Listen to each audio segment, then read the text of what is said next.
Boa noite a todos, sejam todos muito bem-vindos. Vamos dar continuidade ao nosso trabalho, né?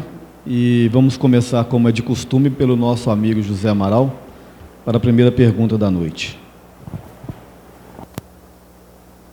Boa noite, pessoal.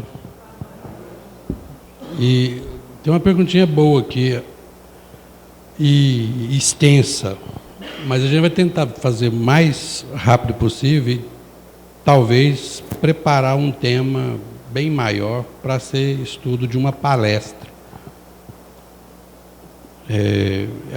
A pessoa está perguntando aqui, vocês que são estudiosos da doutrina, pensam, segundo o Espiritismo, em relação, o que vocês pensam a respeito das aparições, das visões, dentre outros fenômenos paranormais que a mídia nos mostra? Mito ou realidade? Olha, a questão da aparição, a questão dos chamados fenômenos paranormais, desde que o mundo é mundo, a gente tem notícia disso. Existem diversas maneiras da gente entender dessa forma. A própria condição, por exemplo, bíblica, nos dá um exemplo que eu acho que, para mim, é de fundamental importância.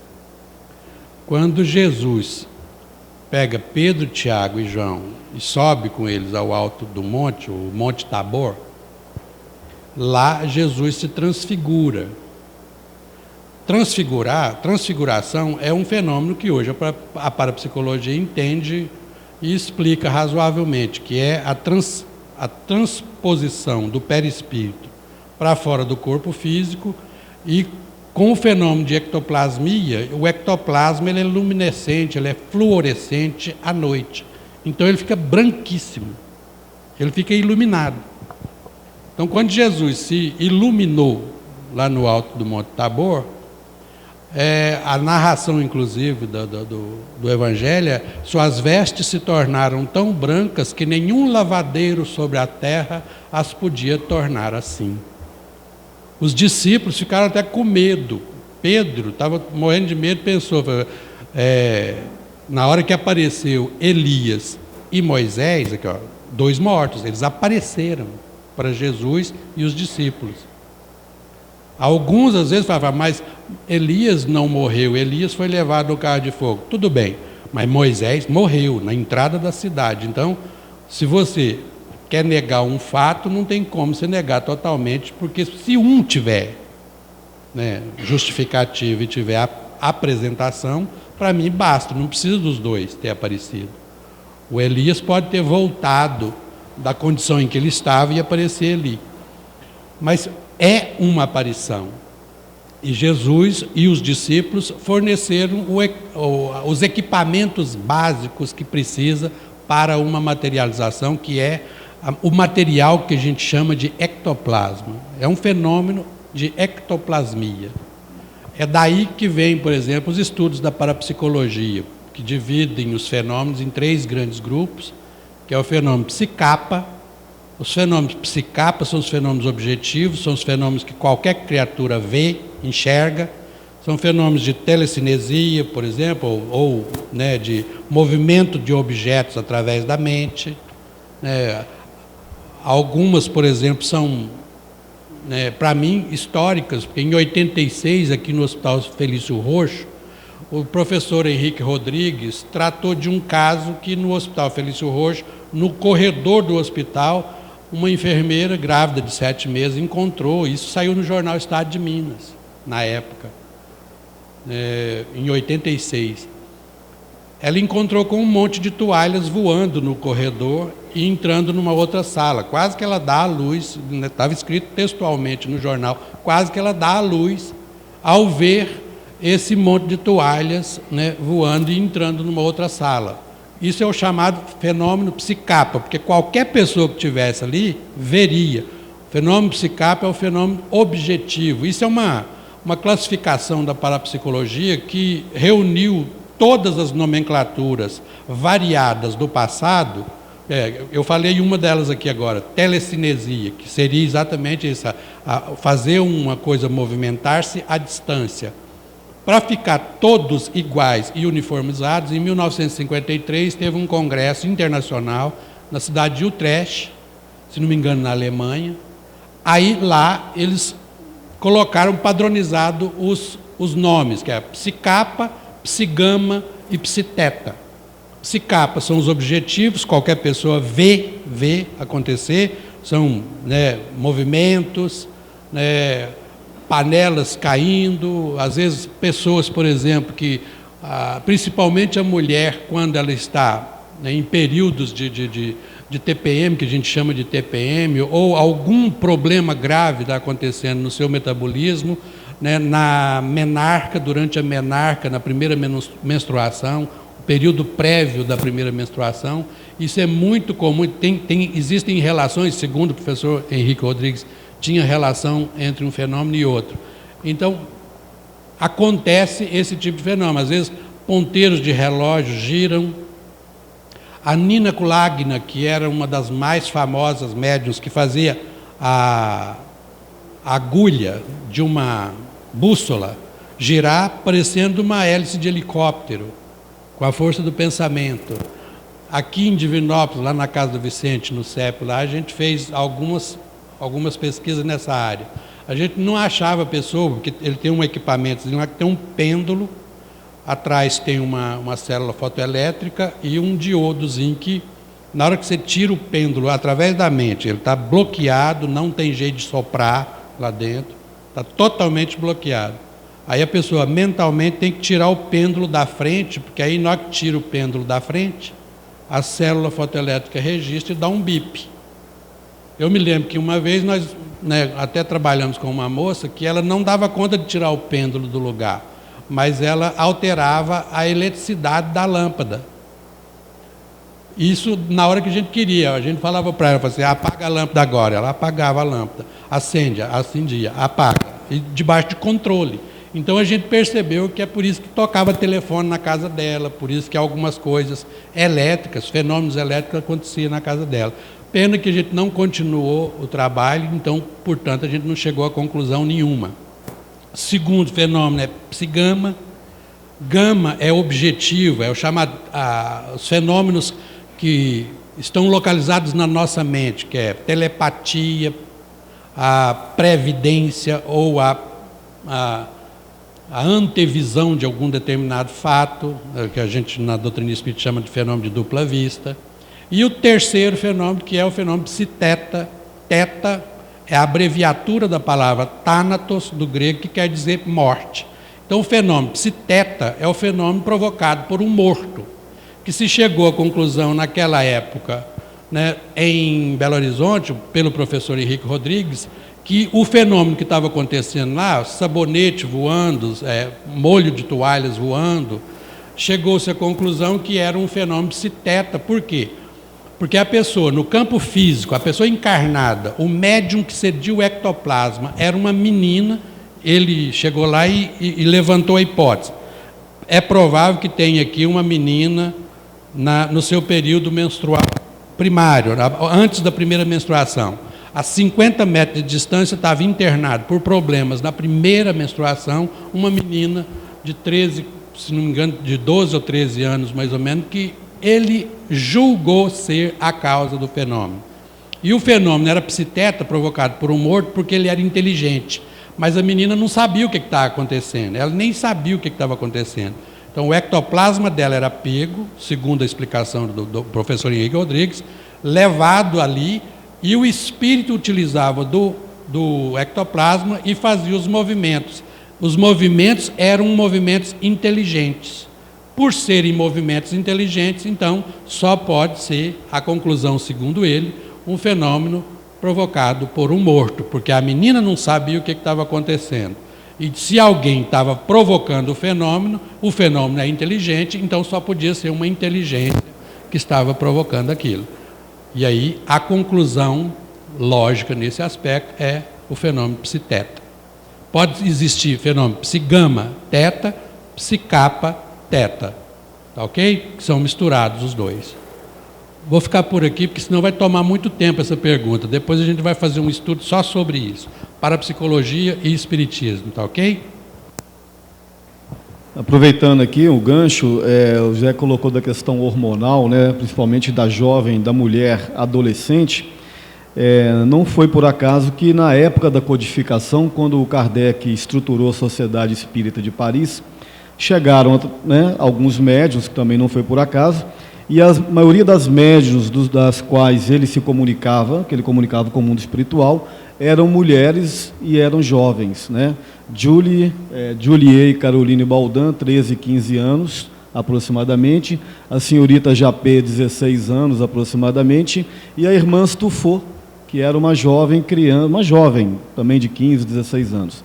Então, isso também tem uma relação com a questão da doação de ectoplasma, a questão hormonal e tudo mais, né? O início nos Estados Unidos começa, inclusive, com uma menina. Exatamente, a família Fox. Os fenômenos de REPs, chamados REPs, que é isso aqui, ó, essa raspada. Isso acontecia nos fenômenos de Hydesville, em que essas raspadas na parede, até que uma das menininhas de 11 anos de idade desafiou, se você está me entendendo, dá uma batida. Aí deve ter crescido os cabelos tudo, do corpo de arrepio, e aí começaram a chamar as pessoas para começar a conversar com esses REPs. Estabeleceram, né, um código, né, dois REPs, não, um REP, sim, pergunta simples. Ou então estabeleceram um código de letras. E ele dava a resposta e falou que era J.B. Rosman, que tinha desencarnado naquela casa, assassinado, porque ele era um mascate, foi lá vender coisa, o pessoal assassinou ele e enterrou nas paredes do porão.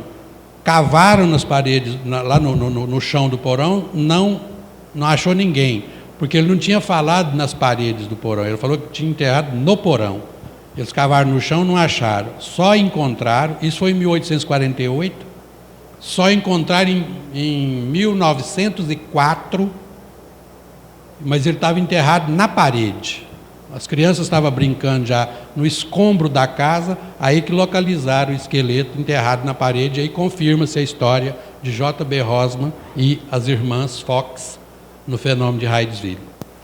Exatamente. Lia Fox, Kate Fox e Margaret Fox, as 3 irmãs Fox, todas elas também infantis. Exatamente. Agora, outro fato importante da questão das jovens, na questão do Kardec, é porque também a influência, dizia ele que as jovens eram mais confiáveis, digamos assim, né? Porque o adulto ele costuma se desvirtuar, né? E a jovem era mais ingênua, então a clareza, a autenticidade das comunicações eram melhores. Pois bem, a pergunta agora vai encavalar dentro daquilo que a gente já conversa aqui. Por que a doutrina espírita só foi difundida em torno de 200 anos para cá? Na verdade, são aproximadamente 150 anos, 160 anos, melhor dizendo. Este fenômeno que o José disse, o fenômeno de Hydesville, ele marca oficialmente, digamos assim, o início, né, da doutrina espírita. É o que o Arthur Conan Doyle, aquele escritor que nós conhecemos como o escritor do Sherlock Holmes, um escritor escocês, ele chamou de a invasão organizada dos espíritos. Então tudo foi se encadeando dentro de uma lógica e de uma cronologia para que a doutrina espírita acontecesse nessa época, mais propriamente com Kardec na França. Os Estados Unidos ficou com a parte de fenômeno. Por quê? Justamente porque era o país, o lugar que estava mais em evidência na época por causa do desenvolvimento econômico, o desenvolvimento de pesquisas em diversas áreas, né? Então, os Estados Unidos ficou com a parte do despertamento. A Inglaterra ficou com a parte do material. Aí nós temos na Inglaterra a manifestação de diversos médiuns, Andrew Jackson Davis, Arthur Conan Doyle, exatamente, é isso que eu gostaria de lembrar. Douglas Home, Elizabeth Desperance. Então a Inglaterra ficou com a parte experimental. Por quê? Porque é uma característica do povo inglês.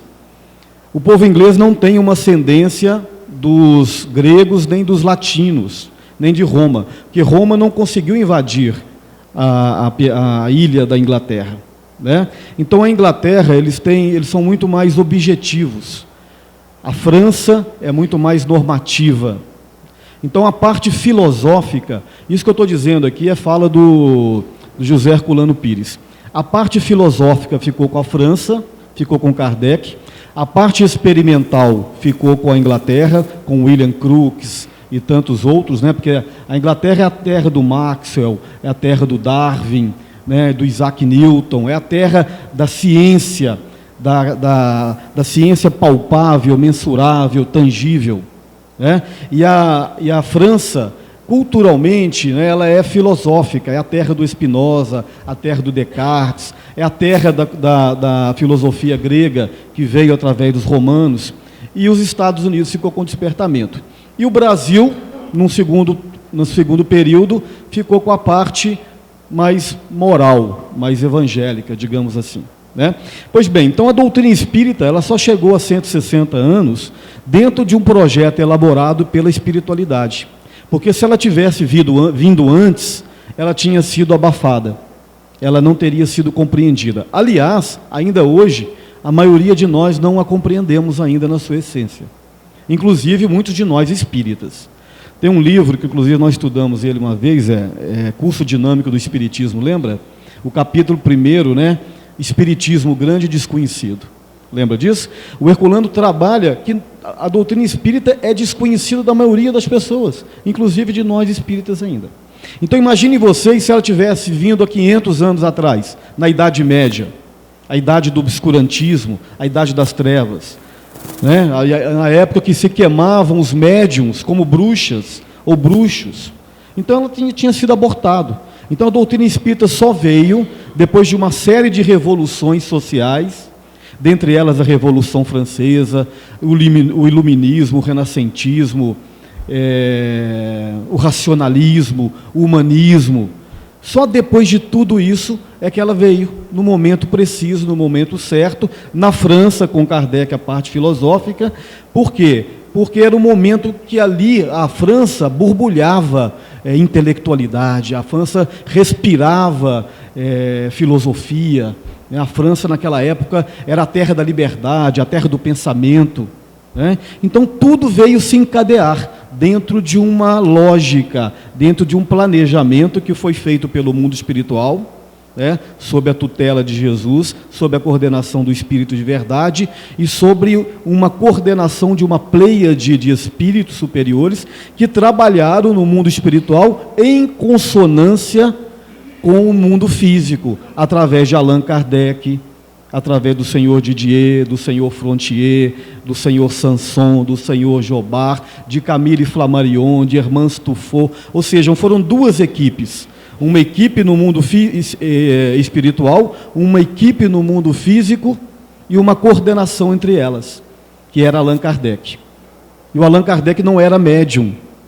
Ele não era médium ostensivo, exatamente para dar o quê? Dar maior liberdade dessa comunicação.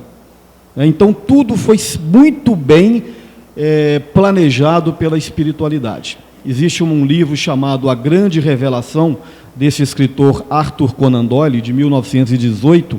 O Arthur Conan Doyle, certa vez, ele recebeu o prêmio de Cavaleiro da Coroa, da Rainha Vitória, Sir, com uma condição: ele tinha que abdicar da sua crença espírita.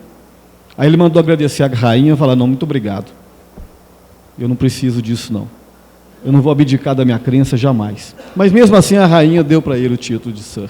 Enfim, então gente, tudo foi muito bem planejado, tudo foi muito bem arquitetado, tudo muito bem programado, e tudo está dentro da sua lógica de programações. Para não ficar, Não, fica à vontade. Para não ficar, por exemplo, sem a fonte, eu sugiro que vocês, por exemplo, anotem os livros que precisam ser lidos nesse quesito, que vale a pena. Quem quer entender doutrina espírita, quem quer entender a fenomenologia espírita e as explicações ao longo do tempo, pegue pelo menos esses 3 livros que nós citamos aqui, que são fundamentais, que é Curso Dinâmico de Espiritismo, que é do professor Herculano Pires, Parapsicologia e Espiritismo, do professor Herculano Pires, e A História do Espiritismo, do Arthur Conan Doyle. Esses já são muito voltados para essa área do nascimento, da história inicial do Espiritismo. Tá ok? Boa noite a todos. Um abraço fraternal a todos.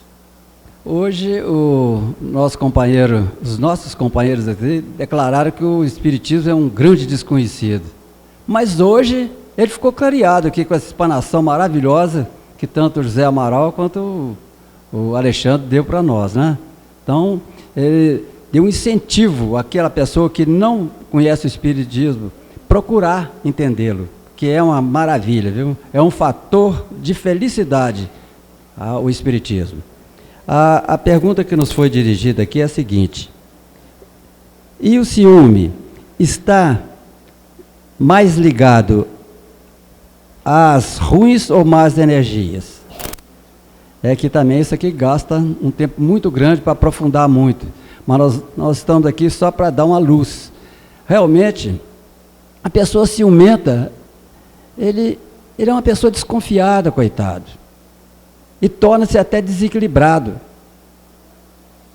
por não ter confiança em si mesmo. O ciumento não tem confiança nele mesmo.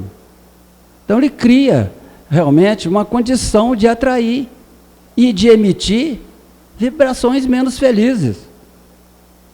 Ele cria essa condição, com ciúme doentio, principalmente, né?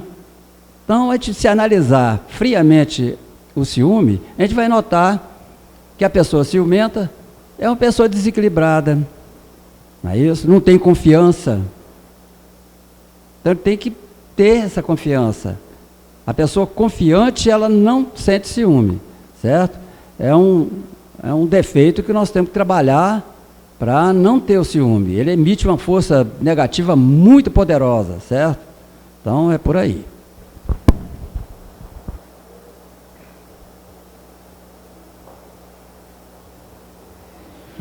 O exercício do perdão é fundamental para o cristão? Como fazê-lo quando a dor ainda é grande? Menino, é difícil, mas não impossível. Para nós que ainda somos muito primários ainda, muito comezinhos no nosso projeto evolutivo, falar em perdoar uma pessoa de imediato, quando a dor ainda está pulsando, é quase que impensável. Porque a nossa mentalidade é a mentalidade do levar a vantagem. A gente não consegue entender por que Jesus disse, ao levar um tapa na face direita, ofereça também a outra. Porque quem consegue oferecer a outra face nessa situação, denuncia uma força descomunal. Porque é a maior das forças, que é a força do autocontrole, a força do auto-perdão, a força da compreensão. Não é a força da aceitação, não. A gente não está falando em termos de aceitação. Tem que aceitar a ignorância dos outros. Essa fala já é uma fala orgulhosa. Não, a gente não tem que aceitar. Eu não aceito o que você faz, mas eu te compreendo. Eu compreendo a sua necessidade de me agredir. Porque quem tem necessidade de agredir o outro é porque está se sentindo inferior. A questão é essa. Quando alguém te incomoda e você se sente inferior, qualquer coisa que parta daquela pessoa te faz se sentir menos ainda. Então, aí vem os melindres. É por isso que, quando a pessoa não consegue perdoar, significa que ela ainda é muito vítima de si mesma, vítima do seu próprio orgulho, vítima da sua própria vaidade. O que é vaidade? Olha a palavra vaidade. Vaidade é quando a gente se sustenta no vão, no vazio. Quando a gente não é o que a gente pensa que é, e a gente se sustenta, mas só que lá no nosso íntimo, a gente sabe que não é. Então a gente cria uma aparência e apresenta para a sociedade como tal. Quanto mais as pessoas acreditam que a gente está naquela altura, pior a gente fica. Porque na hora que a gente chega em casa e olha no espelho, o espelho olha para a gente e fala assim: oi, pelo amor de Deus, meu filho, você sabe que você não está com essa bola toda. Aí a gente sente com a autoestima lá no pé. Só que, por orgulho, a gente sai na rua e estufa o peito e apresenta-se como maioral. Qualquer coisinha que as pessoas falam da gente, a gente se milindra. Então, aqui, ó, o milindre é coisa de orgulhoso. Todo milindroso é orgulhoso, porque ele não quer se rebaixar, ele não quer ser rebaixado diante do outro.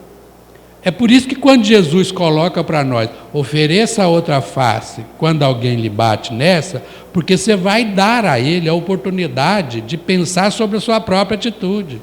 Não tem nada mais dramático do que você bater na cara de uma pessoa e a pessoa ficar impávida diante de você e te compreender. Aí você começa a apelar, porque aí você fica mais melindrado ainda, porque você fala, por que ela não reage? É frouxo, e começa a agredir mais ainda, aí dá o tapa no outro lado, a pessoa fica em paz, tranquilo. A primeira cena do filme Mahatma Gandhi, lembra daquela cena? Em que ele peleja para queimar o passe livre dele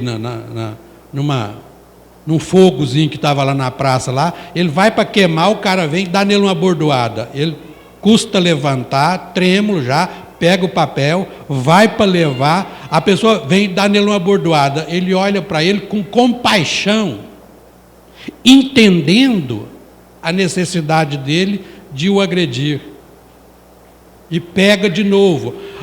Se eu fosse aquele guarda, eu nunca mais saía de casa, eu entrava numa depressão profunda, porque eu não conseguiria entender o que aconteceu naquilo ali. É aí que está a força. É aí que está a sua humildade. É por isso que quem é humilde, quem conquista a humildade, se torna grande. Aqui, ó.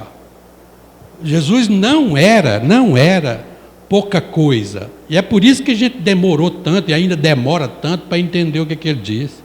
Se você quer ser o maior no reino de Deus, então seja o menor. Porque se você não aprender a ser menor, você não vai dar conta de ser o maior, porque você não será.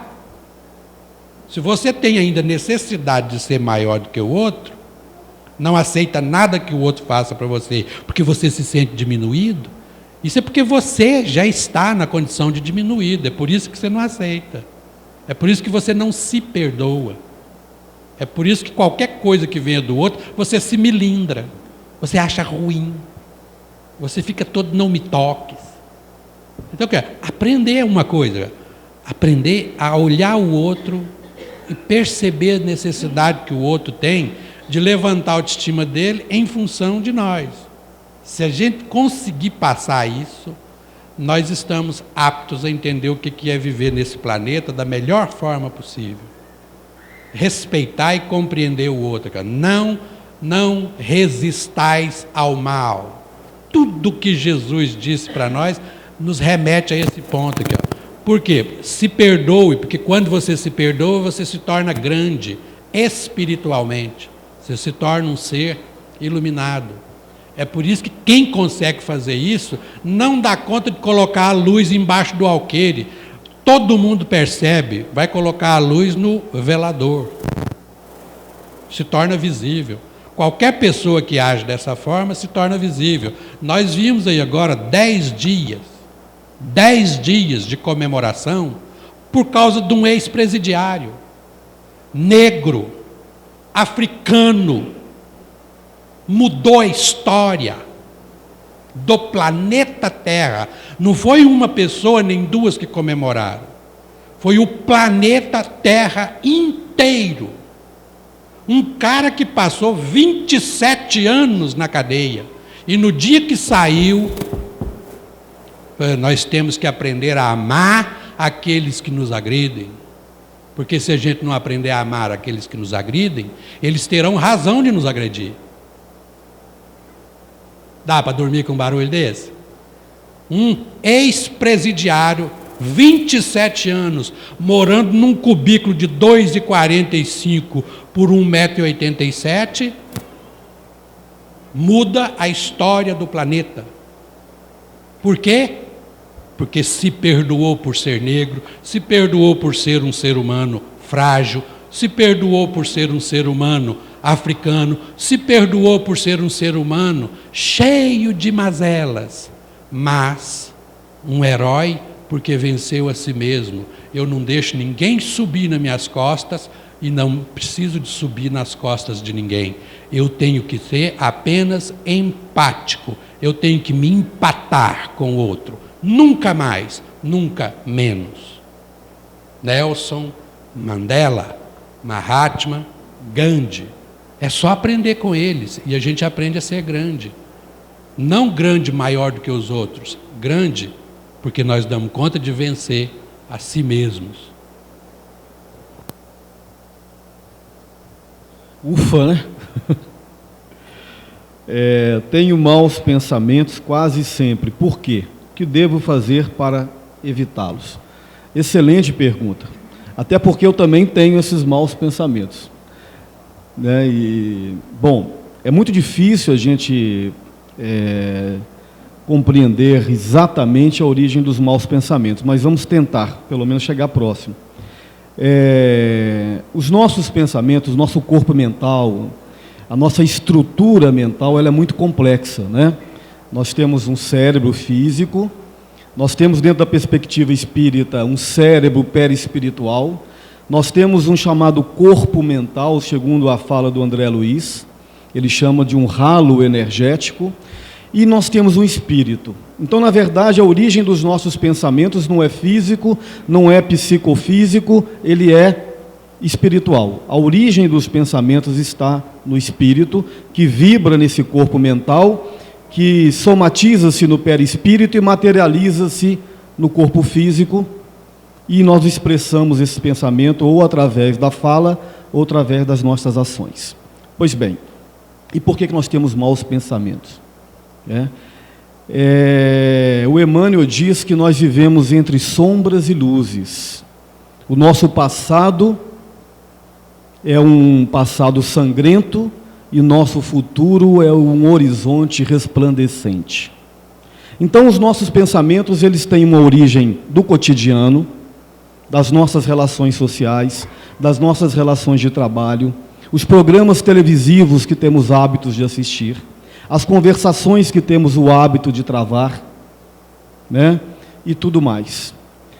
A origem, a influência dos nossos companheiros, das nossas famílias, dos nossos amigos, dos nossos desafetos, tudo isso influencia no nosso pensamento. E muito mais do que isso, os nossos pensamentos têm origem nas nossas reencarnações pretéritas, que estão todas depositadas no nosso subconsciente perispiritual. Então, de tempos em tempos, nós temos esses insights.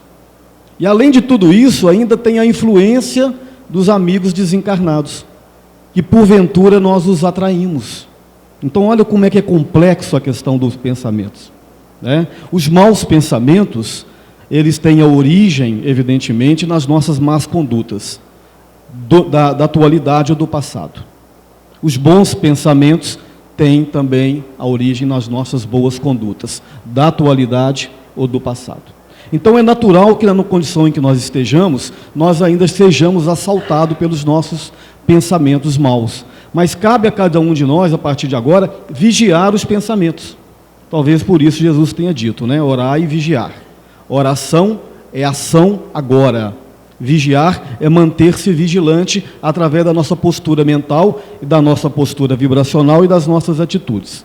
Então, se nós não temos condições ainda de reter os maus pensamentos, nós já temos condições de filtrar os maus pensamentos e não materializá-los em palavras e em atitudes. Porque nós já temos uma consciência relativamente desenvolvida. Quando as pessoas dizem assim, eu falei sem pensar, eu fiz sem pensar, mentira. Nós pensamos, depois agimos. A não ser que a pessoa tenha uma faculdade, uma demência mental, aí é compreensível, né? Mas fora disso, todos nós pensamos. Então, hoje, eu particularmente estou na seguinte posição: quando vem o mau pensamento, eu tento não materializá-lo, ou em palavras ou em ações. Dia chegará, eu tenho certeza, que os maus pensamentos não virão mais. Por quê? Porque eu vou me reeducando através de uma mudança de postura. Inclusive, o meu propósito dentro do Espiritismo é exatamente esse: tentar manter-me vigilante, tentar buscar colocar em prática os preceitos espíritas, que são os mesmos preceitos de Jesus, né? Então vai chegar um tempo, ela pergunta aqui, o que eu devo fazer para me livrar deles? É exatamente isso, mudança de postura. Se aquele programa televisivo que eu tenho o hábito de assistir só traz coisas negativas, muda, passa a assistir outros. Se o livro que eu estou lendo não traz nada de bom para mim, leia livros que são bons. Se as conversações que eu tenho não são edificantes, mude o padrão das conversações. Se os amigos que eu estou andando não são bons amigos, mude de amigos também. Então é preciso que nós possamos, nós efetivamente tomamos a decisão de mudar. Aí os maus pensamentos, eles vão deixar de ser estimulados, e aí eles já não vão vir mais. Antes de me tornar espírita, eles vinham com muito mais frequência do que vem hoje. Ainda vem, né? Mas como dizem, né, quanto mais eu rezo, mais assombração aparece, né? Mas de vez em quando vem. Pois bem, eu me lembrei agora de uma história que eu acredito que tenha sido verdadeira. Ela estava lá naquele livrinho Seleções, se você se lembra daquele livrinho, os de 40 anos para trás, lembro, né?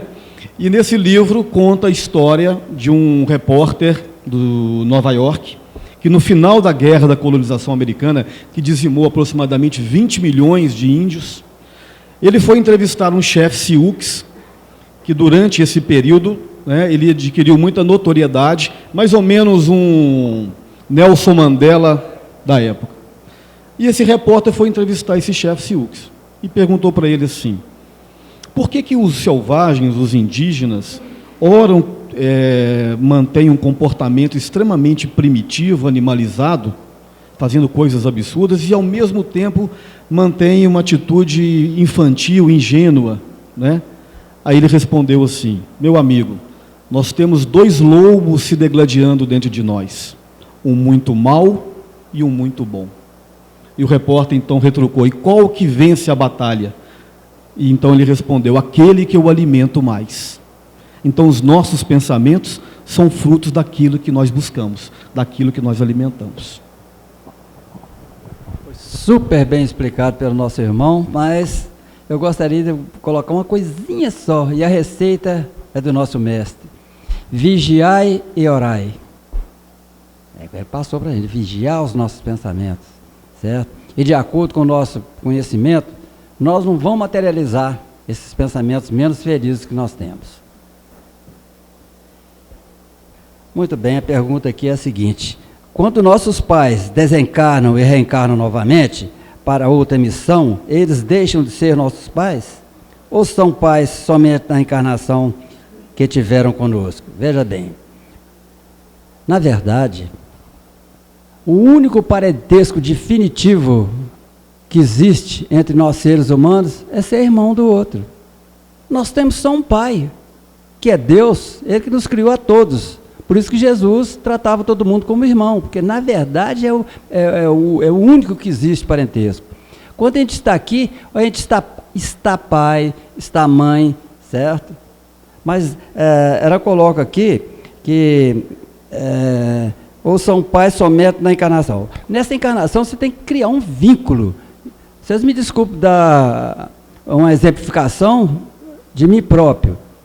Eu tenho um vínculo, criei um vínculo muito grande com aquela que foi minha mãe, que me gerou, que me deu a oportunidade de ter esse corpo aqui e trabalhar o meu espírito aqui.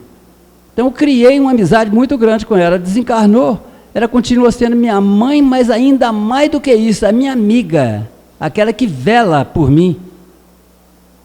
E eu tenho para comigo que a maior patrimônio, a maior riqueza que o ser humano pode ter chama amizade.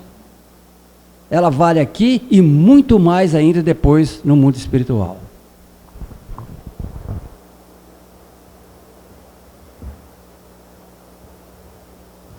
Tem uma perguntinha boa só, para encerrar, eu acho que vai dar para encerrar com ela aqui. Vamos ver. Os espíritos sabem o que vai acontecer no futuro? assim como nós também sabemos. Quando você olha para uma pessoa que fuma 2 maços de cigarro por dia, todos os dias, há mais ou menos 14, 15 anos, daqui 10 anos, mais ou menos, o que você diz a respeito dessa pessoa? A gente tem uma forte vantagem em saber que alguma coisa vai acontecer no sistema respiratório daquele indivíduo. A gente pode até arriscar, falar assim, olha, cuidado com o enfisema pulmonar que você está construindo no seu, organismo. Isso é ver no futuro. Então, um espírito muito evoluído, ele tem essa capacidade de olhar para nós, ver qual que é a nossa condição espiritual e fazer a mesma coisa, a mesma previsão. Não é que ele está vendo o futuro, ele está apenas analisando a partir do presente, e tentando deduzir ou inferir o que será o futuro daquela criatura, se ela continuar na mesma trajetória. Às vezes a pessoa pensa que adivinhar o futuro é alguma coisa mágica. Não, é percepção desenvolvida, é aguçamento de inteligência. Todo grande cientista é um excelente previdente, aquele que prevê as coisas. Tanto é que, às vezes, ele bola uma hipótese em cima de pensamentos, em cima de uma linha de pesquisa, que depois ele vai, através da experimentação, tentar comprovar aquilo que ele previu. Tem alguns cientistas que eu era fã deles, por exemplo, que eles sabiam que tipo de elemento químico que estava faltando ali, já dava até a massa atômica, peso atômico, já estava tudo pronto. Só faltava descobrir o elemento, porque sabia que tinha uma lacuna na tabela periódica e ele conseguia inferir que tipo de elemento estaria ali presente. Alguns deram até nomes, os seus próprios nomes, nos elementos descobertos depois. Não é muito difícil da gente perceber isso, não. É apenas a questão da capacidade intelecto-moral do indivíduo. Quer ver? Deixa eu dar um exemplo que é muito simples, mas muito fácil de entender. Quando você está no sopé de uma montanha, lá embaixo na montanha, você olha ao seu lado, você não vê mais do que a 100, 150 metros em torno de você. Você vê o final da estrada, às vezes se ela fizer a curva na montanha, você já não enxerga mais depois da curva. Tá ok? Agora vamos comigo. Nós vamos subindo a montanha. Aí na hora que a gente chega no meio da montanha, a nossa capacidade visual aumentou significativamente, não aumentou? Então eu já sou capaz de prever o futuro de quem está lá embaixo. Se uma pessoa lá vai lá embaixo com o carrinho dele, tranquilamente, eu do meio da montanha olho lá para baixo e falo assim, não, aquele coitado, se ele não tomar cuidado, tem uma vaca braba na estrada a mais ou menos uns 300 metros e ele não está vendo porque ele não está enxergando isso. Se eu falar para ele, ligar um celular, você vai encontrar com a vaca braba aí a mais ou menos uns 300 metros. Se a pessoa não soubesse o que significa isso, falava, ele adivinhou o meu futuro. Bem o rapaz falou que tinha uma vaca aqui. Não, não é adivinhar o futuro. Ele está vendo porque ele está inferindo, porque ele está num ponto de vista totalmente diferente e privilegiado em termos de conhecimento. Agora imagina quem está no topo da montanha em termos de conhecimento e amplitude. Agora imagine o que é que Jesus enxergava. Jesus de Nazaré, só para você ter uma ideia, há 4 bilhões e 500 milhões de anos atrás, ele já era um engenheiro intergaláctico e assumiu a responsabilidade de gerir o projeto evolutivo do planeta Terra. Há 4 bilhões e 500 milhões de anos atrás, ele já era isso. E ele esteve aqui junto com a gente. Obviamente, aquilo que ele disse, ele sabia onde é que ele estava falando. Ele não estava prevendo nada, não. Ele estava vendo o nosso futuro, porque ele sabia nossas trajetórias todas. É aí que a gente começa a entender a visão dos amigos espirituais. Quando um Emmanuel fala uma coisa projetando para o futuro, ele sabe, porque ele tem todas as condições de vislumbre do nosso futuro. Nós temos o direito e o livre-arbítrio de alterar a nossa rota. E é para isso que eles fazem. Tem uma, só para encerrar então, já que o tempo me favoreceu, na Bíblia tem uma história que é de Jonas. Jonas recebeu uma incumbência de Deus, que é para ir em Nínive, falar para o pessoal que ia acontecer o seguinte: vocês estão fazendo, né, muita coisa errada aí, vocês, por favor, é para vocês tomar cuidado, mudar de vida, porque se vocês continuarem nessa vida de vocês aí, a vida de vocês vão para o caos, Deus vai mandar destruir tudo isso aqui. Aí o pessoal escutou ele. O pessoal escutou ele e falou assim: nós temos que mudar de vida mesmo. E mudar de vida. No que eles mudaram de vida, aí as catástrofes que o Jonas falou para ele, não aconteceram, falou, né, avisando, não aconteceram. Aí o Jonas ficou, né, em papo de aranha. Você falou que ia acontecer, não aconteceu nada. Mas essa é a função da pessoa que prevê as coisas. É para que as coisas não aconteçam, para que elas possam tomar outro rumo antes que aconteçam. Então, todo bom previdente é aquele que consegue consertar as coisas antes. Mas o Jonas falou: Deus, o senhor me largou na mão, o trem não aconteceu. É lógico, Jonas, não era para acontecer mesmo. E aí que a gente chama, na psicologia tem uma coisa que é síndrome de Jonas, que é o medo do sucesso. O medo de ter sucesso no empreendimento que faz. Toda pessoa que tem medo do sucesso, e ele teve sucesso, mas ele ficou com medo porque ele se sentiu como se fosse mentiroso diante da cidade lá. Então, a previdência, sempre que ela acontece, é para que ela não ocorra. Uma previdência bem-sucedida, não acontecerá o fato.